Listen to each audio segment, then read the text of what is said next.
സെക്രട്ടേറിയറ്റിന് മുന്നിൽ വനിതാ CPO ലിസ്റ്റിലുള്ള ഉദ്യോഗാർത്ഥികൾ സമരവുമായി ഇരുന്നപ്പോൾ പല ഭാഗത്തു നിന്നും പിണറായിക്കെതിരെ ശക്തമായ ആരോപണങ്ങളാണ് ഉയർന്നു കേട്ടത്.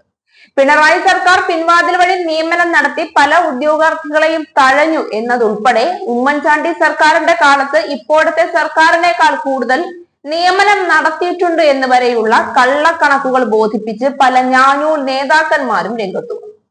എന്നാൽ ചില ചാനലുകളൊക്കെ പിണറായി വിജയന്റെ കാലത്തെ പിൻവാതിൽ നിയമനം എന്നുള്ള ആരോപണവും മുഖ്യമന്ത്രി ഉമ്മൻചാണ്ടി ഭരിച്ച കാലത്തെ പിൻവാതിൽ നിയമനത്തിന്റെ രേഖകളും പരിശോധിച്ചതിൽ നിന്ന് തന്നെ അഴിമതിരഹിത സർക്കാർ പിണറായിയാണെന്ന കാര്യം ബോധ്യപ്പെട്ടിരുന്നു.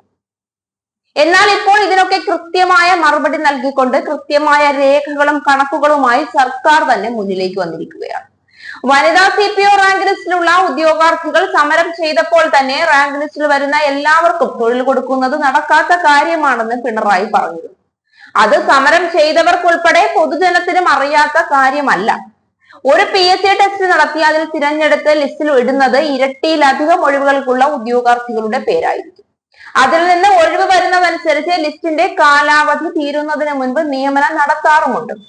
സംസ്ഥാന സർക്കാരിന്റെ 4ാം വാർഷികത്തോടനുബന്ധിച്ച് വികസന ലഘുലേഖ കഴിഞ്ഞ ദിവസം പുറത്തിറക്കിയിരുന്നു.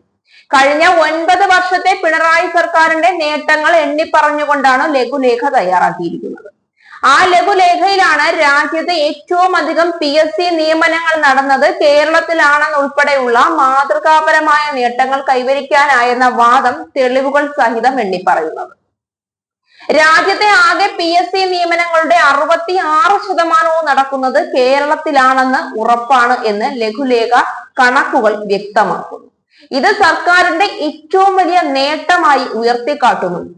ഒന്നാം പിണറായി സർക്കാരിന്റെ കാലത്ത് 2016 മെയ് മുതൽ 1,61,361 ശുപാർശകളും 2ാം പിണറായി സർക്കാരിന്റെ കാലത്ത് 1,14,701 ശുപാർശകളും നടത്തിയെന്നാണ് ലഘുലേഖയിൽ പരാമർശിക്കുന്നത്.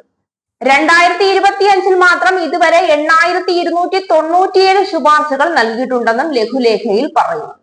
നോർക്ക വഴി 4000-ഓളം റിക്രൂട്ട്മെന്റുകൾ നടത്തിയെന്നും 2,378 യുവ പ്രൊഫഷണലുകൾക്ക് വിദേശ ജോലിക്കുള്ള വഴി തുറന്നെന്നും ലഘുലേഖയിൽ പരാമർശമുണ്ട്. ISROയുടെ സഹകരണത്തോടെ ശാസ്ത്ര സാങ്കേതിക രംഗത്ത് കൂടുതൽ വികസന പ്രവർത്തനങ്ങൾ, സർക്കാരുമായി ബന്ധപ്പെട്ട ഈ സേവനങ്ങൾ എല്ലാവരിലേക്കും എത്തിച്ചു. സമഗ്ര ഭൂവിവരം ഡിജിറ്റൽ സംവിധാനത്തിൽ ലഭ്യമാകുന്ന ആദ്യ സംസ്ഥാനമായി കേരളത്തെ മാറ്റി. വ്യവസായ സൗഹൃദ കേരളം, സംരംഭക രംഗത്ത് കുതിച്ചുചാട്ടം, ദാരിദ്ര്യരഹിത കേരളം.